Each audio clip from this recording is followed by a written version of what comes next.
देखिए bore postulates में पहली बात ये बताई गई कि इलेक्ट्रॉन जब न्यूक्लियस के चारों तरफ चक्कर लगाएगा तो ना तो वह एनर्जी लूज करेगा ना तो गेन करेगा, एक बात। दूसरी बात, चूंकि इलेक्ट्रॉन एनर्जी लूज या गेन नहीं कर रहा है तो इलेक्ट्रॉन न्यूक्लियस से एक निश्चित दूरी पर सर्कुलर पाथ में चक्कर लगाता है और इस सर्कुलर पाथ को नाम दिया गया ऑर्बिट।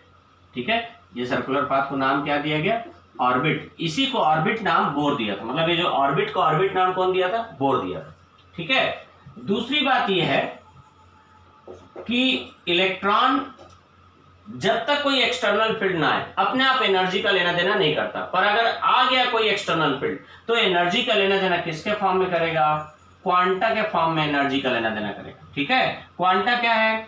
लाइट जो रहती है कंटिन्यूअस वेव के फॉर्म में ना आकर छोटे छोटे एनर्जी बंडल्स के फॉर्म में आती है। इन्हीं एनर्जी बंडल्स को हम लोग क्या बोलते हैं? क्वांटा बोलते हैं। क्या बोलते हैं? क्वांटा। यदि ये एनर्जी बंडल सनलाइट के हैं तो हम लोग इसको क्या बोलेंगे? फोटॉन बोलेंगे। क्लियर? ठीक है।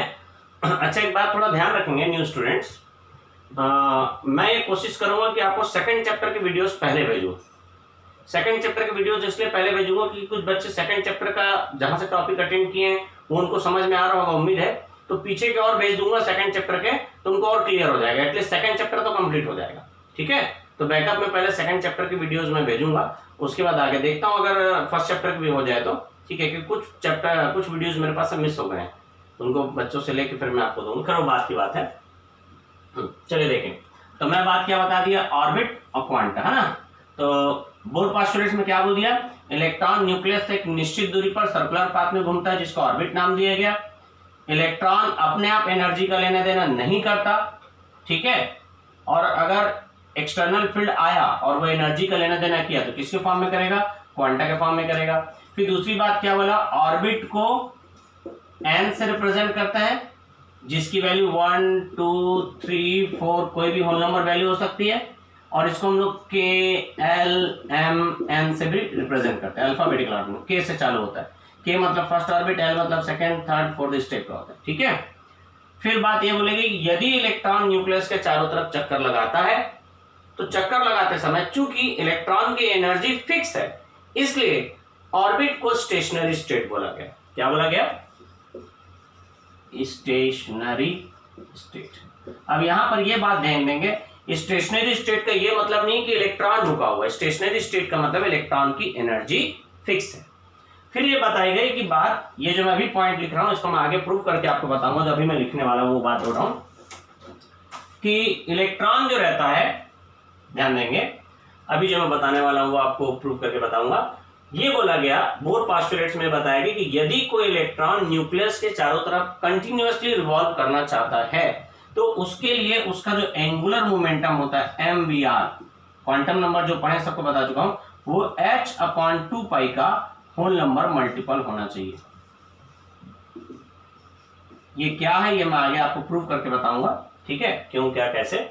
तो मैं बात यहां पर ये कहना चाह रहा हूं कि बोर पोस्टुलेट्स में ये बताया गया कि किसी भी इलेक्ट्रॉन का जो एंगुलर मोमेंटम mvr होता है वो h/2π का होल नंबर मल्टीपल होना चाहिए। एंगुलर मोमेंटम क्या होता है मैं आपको बता चुका हूं, मास इंटू वेलोसिटी मोमेंटम होता है। मोमेंटम में रेडियस इंटू करेंगे तो एंगुलर मोमेंटम। तो ये बोला गया है बोर पोस्टुलेट्स में कि यदि कोई इलेक्ट्रॉन ऑर्बिट में कॉन्स्टेंटली रिवॉल्व करना चाहता है तो उसका एंगुलर मोमेंटम h/2π का होल नंबर मल्टीपल होना चाहिए। इनकी वैल्यू कोई भी होल नंबर वैल्यू होगी। ठीक है, मतलब ये कि यदि कोई इलेक्ट्रॉन ऑर्बिटल में कॉन्स्टेंटली रिवॉल्व करना चाहता है तो उसका एंगुलर मोमेंटम 1h/2π होना चाहिए, 2h/2π होना चाहिए, 3h/2π, 4h/2π, ऐसा होगा, फ्रैक्शन में नहीं होगा, ये बोल रहा है। ठीक है, ये बोर पोस्टुलेट्स के जो मेन पॉइंट्स थे वो मैं आपको बोर पोस्टुलेट्स का आपको बता दिया। मैं एक बार फिर से बोलता हूं, फिर से सुन लीजिए। बोर पोस्टुलेट्स में बताया गया कि इलेक्ट्रॉन जब न्यूक्लियस के चारों तरफ चक्कर लगाता है तो वो अपने आप एनर्जी का लेना देना नहीं करता, ना एनर्जी लूज करेगा ना तो गेन करेगा, एक बात। दूसरी बात, चूंकि इलेक्ट्रॉन एनर्जी का लेना देना नहीं करता इसलिए न्यूक्लियस से वो एक निश्चित दूरी पर घूमता है जिसको क्या बोला गया? ऑर्बिट। ऑर्बिट को KLM से भी रिप्रेजेंट करते हैं अल्फाबेट से, और ऑर्बिट को n से रिप्रेजेंट करते हैं, उसकी वैल्यू 1 2 3 4 कुछ भी हो सकता है, जिसको हम लोग आज के डेट में प्रिंसिपल क्वांटम नंबर बोलते हैं। दूसरी बात, इलेक्ट्रॉन एक्सटर्नल फील्ड के एब्सेंस में तो एनर्जी का लेना देना नहीं करता, पर प्रेजेंस में करता है। तो किसके फॉर्म में करता है? क्वांटा के फॉर्म में।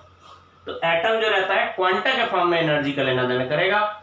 क्वांटा क्या होता है वो मैं आपको शॉर्ट में बता दिया हूं, हालांकि जब आप बैकअप लेंगे जो पुराने नए बच्चे हैं तो उनको समझ में आ जाएगा। बस इतनी बात समझ लीजिए, क्वांटा एनर्जी बंडल होता है, ठीक है। तो क्वांटा के फॉर्म में एटम एनर्जी का लेना देना करता है, क्वांटा के फॉर्म में लेगा, क्वांटा के फॉर्म में देगा। और बोर पोस्टुलेट्स में ये बताया गया है कि जैसे न्यूक्लियस है, पहला ऑर्बिट, दूसरा ऑर्बिट, तीसरा ऑर्बिट, कि अगर एनर्जी लेगा तो इलेक्ट्रॉन लोअर एनर्जी लेवल से हायर एनर्जी लेवल में आएगा, और एनर्जी देगा तो हायर टू लोअर में आएगा, ठीक है। ये बात भी बोर बताया था। फिर ये बोला चूंकि इलेक्ट्रॉन की एनर्जी एक ऑर्बिट में कांस्टेंट रहती है, फिक्स्ड रहती है, इसलिए जो ऑर्बिट रहता है उसको स्टेशनरी स्टेट बोला गया। स्टेशनरी स्टेट का ये मतलब नहीं है कि स्टेशनरी स्टेट का ये मतलब बिल्कुल भी नहीं है कि इलेक्ट्रॉन रुका हुआ है। स्टेशनरी स्टेट का मतलब है कि ऑर्बिट में इलेक्ट्रॉन की एनर्जी की वैल्यू फिक्स है। फिर ये बताया गया कि यदि कोई इलेक्ट्रॉन न्यूक्लियस के चारों तरफ चक्कर लगाना चाहता है, कॉन्स्टेंटली रिवॉल्व करना चाहता है, तो उसको एंगुलर मोमेंटम mvr जो है वो h/2π का होल नंबर मल्टीपल होना चाहिए, मतलब 1h/2π 2h/2π इस टाइप का होना चाहिए। तो ये बोर पोस्टुलेट्स हैं, ठीक है। क्या हो गया, ऑर्बिट के बारे में बताया, ये बता दिया कि एटम क्वांटा के फॉर्म में एनर्जी का लेना देना करता है, और ये बता दिया कि इलेक्ट्रॉन न्यूक्लियस एक निश्चित दूरी पर चक्कर लगाता है जिसको सर्कुलर पाथ को ऑर्बिट नाम दिया गया, और एटम अपने आप कोई एनर्जी का लेना देना नहीं करता। चूंकि इलेक्ट्रॉन अपने आप एनर्जी का लेना देना नहीं करता, इसलिए इलेक्ट्रॉन की वैल्यू, एनर्जी की वैल्यू फिक्स होती है, इसलिए उसको स्टेशनरी स्टेट बोला गया ऑर्बिट को। तो यहाँ स्टेशनरी स्टेट बोलने का मतलब क्या नहीं है, इलेक्ट्रॉन रुका हुआ ये मतलब नहीं है, उसकी एनर्जी की वैल्यू फिक्स है। फिर ये पोस्टुलेट जो मैं आपको बताया, ये बोर पोस्टुलेट्स हो गया। अब बोर पोस्टुलेट्स का एडवांटेज क्या है, ठीक है, बोर पोस्टुलेट्स का क्या एडवांटेज है ये मैं आपको नेक्स्ट वीडियो में बताता हूं कि बोर पोस्टुलेट्स का एडवांटेज क्या है। चलिए देखते हैं नेक्स्ट वीडियो में।